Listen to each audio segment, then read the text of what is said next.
Hello student, welcome back to the another video of बड़ा बस्ता। इस वीडियो में हम लोग बात करेंगे रिप्रोडक्शन इन पैरामीशियम। पैरामीशियम के रिप्रोडक्शन के बारे में बात करेंगे हम लोग कि कितने तरह के पैरामीशियम के रिप्रोडक्शन होते हैं, मगर उसी में हम लोग सबसे ज़्यादा फोकस होने वाला है binary feature in paramecium. Paramecium में कई तरह के आपका रिप्रोडक्शन होता है।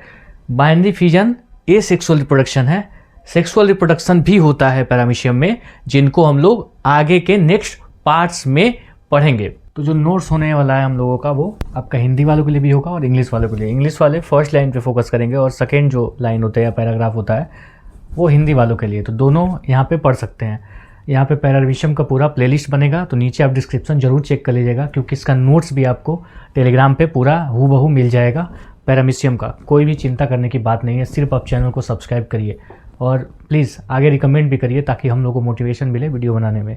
ठीक है, तो ठीक है। रिप्रोडक्शन इन पैरामीशियम में जो पैरामीशियम रिप्रोडक्शन करते हैं वो दो तरीके से करते हैं।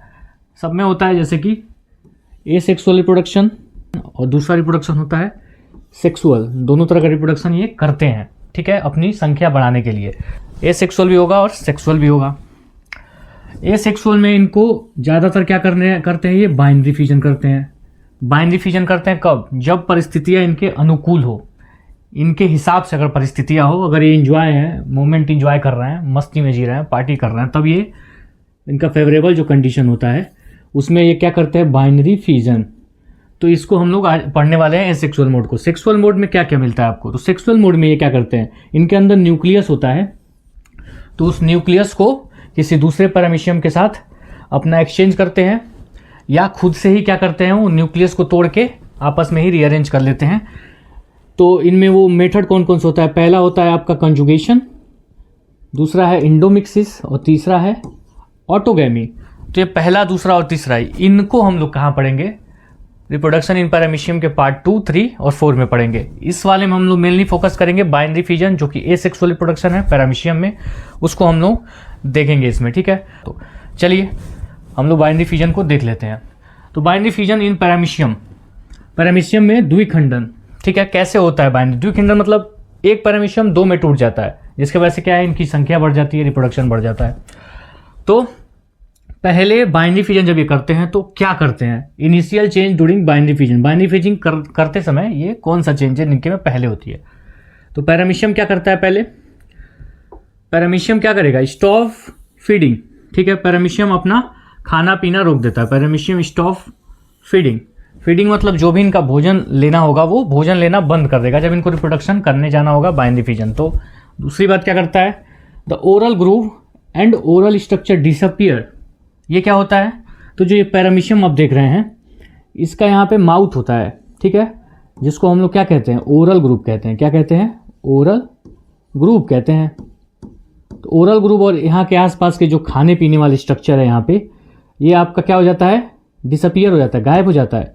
ठीक है, तो अपना खाना पीना त्याग देते हैं। फिर the micronucleus divided by mitotic division और micronucleus divided by a mitotic division, इसको क्या कहते हैं? तो देखिए, इनके पास जो न्यूक्लियस होता है, याद रखिएगा पैरामीशियम के पास दो न्यूक्लियस होता है। तो इनके पास एक न्यूक्लियस जो होता है माइक्रो न्यूक्लियस, जो छोटा वाला न्यूक्लियस है उनको हम लोग माइक्रो न्यूक्लियस कहते हैं, और जो बड़ा वाला न्यूक्लियस है उसको हम लोग क्या कहते हैं? मैक्रो न्यूक्लियस, या और एक नाम है इसका क्या? मेगा न्यूक्लियस भी कहते हैं, मेगा न्यूक्लियस भी कहते हैं। ठीक है, इतना समझ गए। अब ये जो माइक्रो न्यूक्लियस है, micro nucleus divided by mitotic division. तो माइक्रो न्यूक्लियस जो छोटा वाला है वो डिवाइड तो होता है, उसका डिवीजन जो होता है वो डिवाइड होता है। वो कौन से प्रोसेस होता है? माइटोटिक डिवीजन होता है। इसमें क्या कौन सा होता है? Mitotic division. अब इसको हम लोग समझेंगे, माइटोटिक डिवीजन क्या होता है और ये कैसे होता है। और ये जो मैक्रो न्यूक्लियस है इसमें कौन सा होता है? ए माइटोटिक डिवीजन होता है। ठीक है, तो बताइए, माइक्रो न्यूक्लियस में माइटोटिक डिवीजन होगा, मैक्रो न्यूक्लियस में, बड़े वाले न्यूक्लियस में ए माइटोटिक डिवीजन होगा। तो पहले हम लोग क्या समझेंगे कि माइक्रो न्यूक्लियस का जो माइटोटिक डिवीजन है वो कैसे हो रहा है। ठीक है, इसको पहले हम लोग देखेंगे, फिर उसके बाद हम लोग माइक्रो न्यूक्लियस देखेंगे जो इजी है। तो माइक्रो न्यूक्लियस में जो माइटोटिक डिवीजन हो रहा है वो कैसे हो रहा है, चलिए पहले उसको देख लेते हैं। तो यहाँ देखिए, माइक्रोन्यूक्लियस, जो ये माइक्रोन्यूक्लियस है, डिवाइडेड बाई माइटोटिक डिवीजन, यही माइटोटिक डिवीजन से छोटा वाला न्यूक्लियस डिवाइड होता है। कैसे होता है उसी को पढ़ना है। तो इसमें 4 स्टेजेज होते हैं। किसमें? माइटोटिक डिवीजन में 4 स्टेजेज होते हैं आपके। पहला स्टेज का जो नाम है प्रोफेज, दूसरे का है नाम मेटाफेज, तीसरे का नाम है एनाफेज और चौथे का टेलोफेज। किसी को अगर ये नाम ना याद हो तो हम लोग कैसे याद करते हैं? तो इसको हम लोग कहते हैं पी मैट। पी से क्या हो जाएगा? प्रोफेज। एम से क्या हो जाएगा? मेटाफेज। ए से एनाफेज। टी से टेलोफेज। तो ये 4 फेजेज हमको देखना है माइटोटिक डिवीजन का, जिसमें माइक्रोन्यूक्लियस, छोटा वाला न्यूक्लियस डिवाइड होता है। तो कैसे होता है, ये चारों स्टेज किस तरह से होता है, ये देख लेते हैं। ठीक है, तो देखिए डिवीजन ऑफ माइक्रोन्यूक्लियस। तो माइक्रोन्यूक्लियस का डिवीजन हम लोग अब पढ़ेंगे, जिसमें प्रोफेज पहले हम लोग पढ़ेंगे। तो प्रोफेज में आपका देखिए कैसे होता है, प्रोफेज में क्या क्या होता है।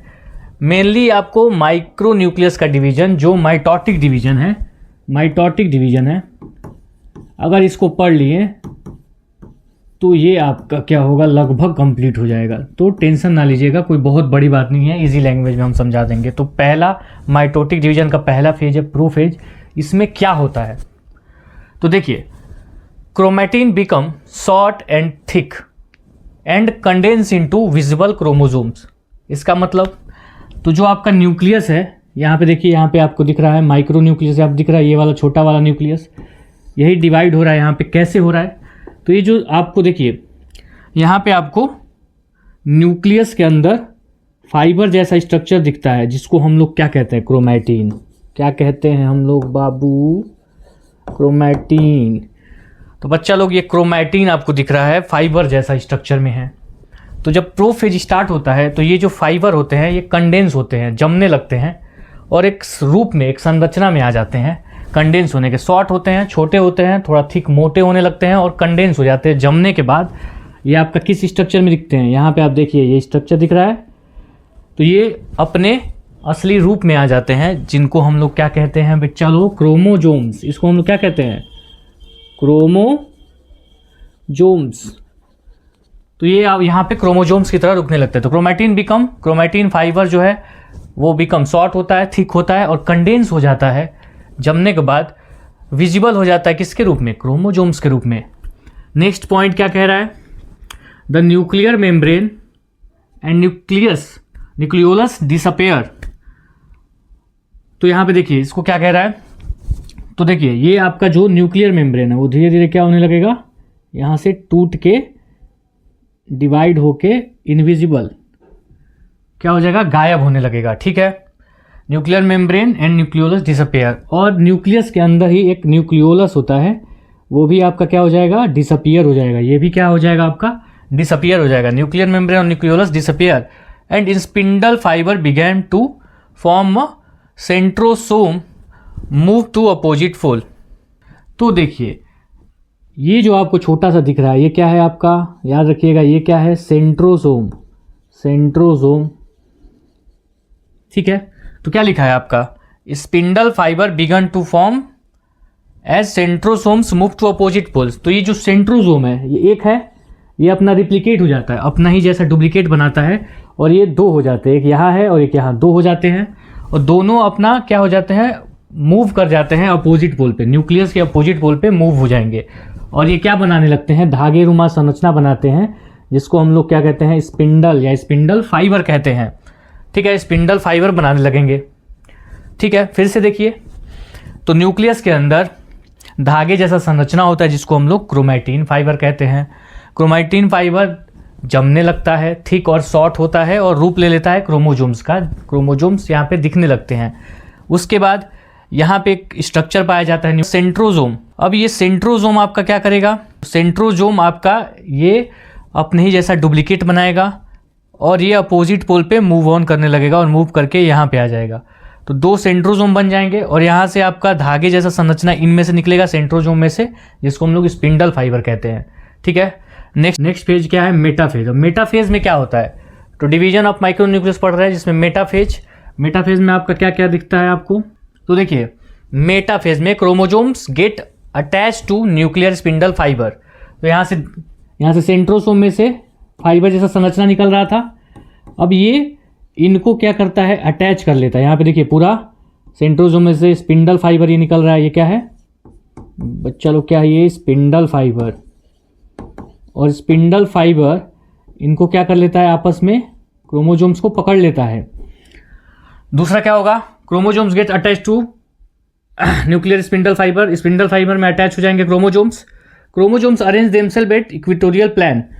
अब देखिए आप पढ़े होंगे कि ये जब न्यूक्लियस है तो उसके बीच के इस लाइन को क्या कहते हैं, इक्वेटर कहते हैं। तो इस इक्वेटोरियल प्लान पे क्रोमोजोम्स अरेंज हो जाएंगे। स्पिंडल फाइबर पकड़ के इसको इक्वेटर पे क्या कर लेगा, आपका इक्वेटर पे क्या कर लेगा, अरेंज कर लेगा। क्रोमोजोम्स यहाँ पे क्या हो जाएगा, इक्वेटर पे अरेंज हो जाएंगे। कौन करता है, तो स्पिंडल फाइबर पकड़ के उनको इक्वेटर पे अरेंज कर लेता है। किसमें, मेटाफेज में। अब नेक्स्ट पेज देखिए आप, नेक्स्ट पेज में आता है आपका एनाफेज।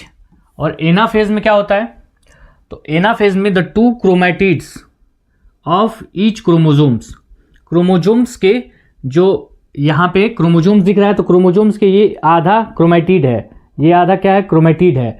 तो ये जो क्रोमोजोम्स है एनाफेज में क्या हो जाता है, तो एनाफेज में क्रोमैटिड्स जो होते हैं वो दो में विभाजन हो जाता है, टूट जाते हैं। कैसे होते हैं, तो स्पिंडल फाइबर इन दोनों को खींचता है, जिनके वजह से ये एक में दोनों जुड़े हैं तो डीअटैच हो जाते हैं और दूर चले जाते हैं अपोजिट पोल पे। तो देखिए द टू क्रोमैटिड्स, तो ये जो टूटा है इसको हम लोग क्या कहते हैं, क्रोमैटिड्स।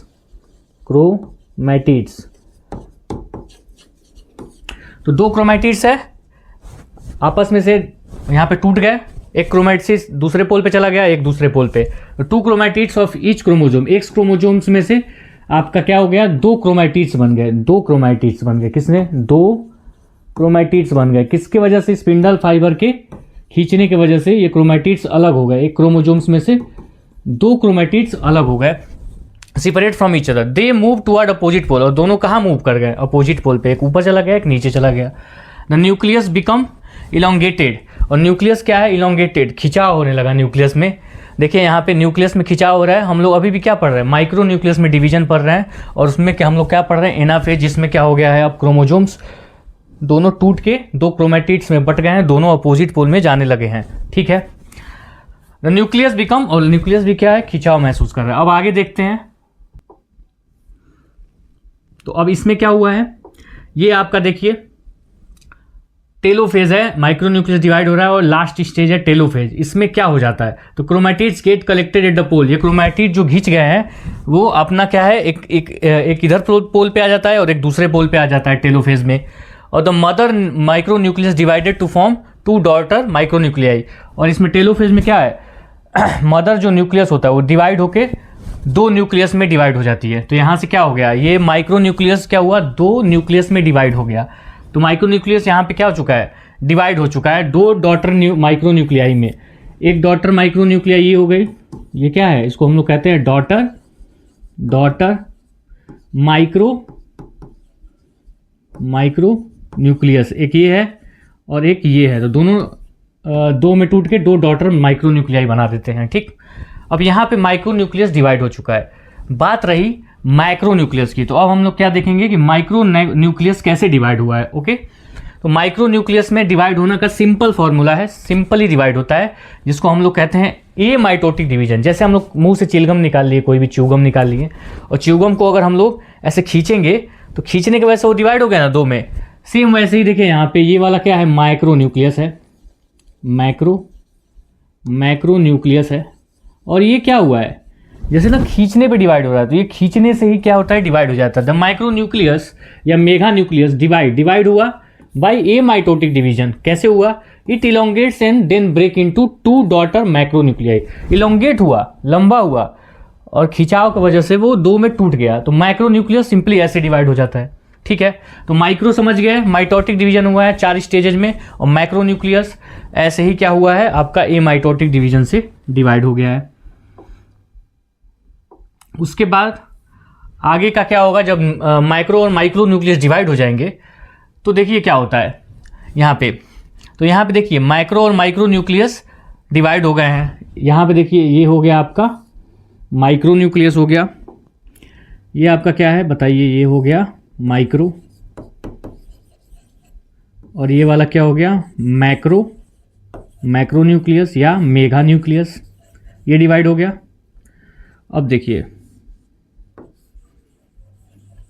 उसके बाद क्या होता है, from the originated pair of contractile vacuoles one remains in each half. तो देखिए यहाँ पे आपको देखिए ये एक वैक्यूल है, कॉन्ट्रेक्टाइल वैक्यूल, और एक ये वैक्यूल है, ठीक है। तो ये दोनों वैक्यूल में से एक ऊपर वाले के पास रह जाता है वैक्यूल, और एक वैक्यूल नीचे वाले के पास रह जाता है, ठीक है। एक एक वैक्यूल दोनों के पास रह जाता है पुराना वाला, और नया वैक्यूल बनता है। तो यहाँ पे देखिए 2 कॉन्ट्रेक्टाइल वैक्यूल फॉर्म, यहाँ पे ये वाला नया बना है और ये नया बना है, कॉन्ट्रेक्टाइल वैक्यूल नया बना है। तो from original pair of contractile vacuole जो ओरिजिनल पेयर का था, 1 रिमेन इन ईच हाफ, एक एक दोनों तरफ रह जाते हैं। A new contractile vacuole form in each half, और नया यहाँ पे कॉन्ट्रेक्टाइल वैक्यूल दोनों के साइड में बनता है, न्यू कॉन्ट्रेक्टाइल वैक्यूल नया बनता है। A new contractile vacuole form each half. उसके बाद oral groove and vocal structure reappear in each half, और जो ओरल ग्रूव जो इनका माउथ है वो गायब हो गया था, तो वो क्या बन जाता है, नया बन जाता है। यहाँ पे न्यू बन जाता है, नया। यहाँ पे ओरल ग्रुप इनका नया बन गया, और इसके साथ तरफ भी तो दोनों ईच हाफ में नया ओरल ग्रुप बन जाता है, इनका नया मुंह बन जाता है, ठीक है। Oral groove and buccal structure reappear in each half, दोनों हाफ में आपका रीअपियर दोबारा बन जाता है। नेक्स्ट स्लाइड में देखिए,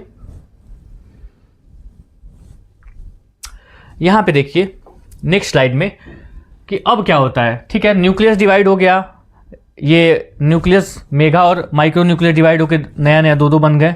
कॉन्ट्रेक्टाइल वैक्यूल नया बन गया, अभी भी ये क्या हुआ है, अटैच है। तो अब क्या होता है, साइटोकाइनेसिस होता है और डॉटर फॉर्मेशन होता है। साइटोकाइनेसिस मतलब क्या है, जो इनका साइटोप्लाज्म है वो डिवाइड होता है। तो कैसे होता है, तो देखिए अ फरो अपीयर, फरो मतलब एक खांच, यहाँ पे ऐसे एक क्या है, रेखा यहाँ पे बनती है, यहाँ पे दोनों के बीच में।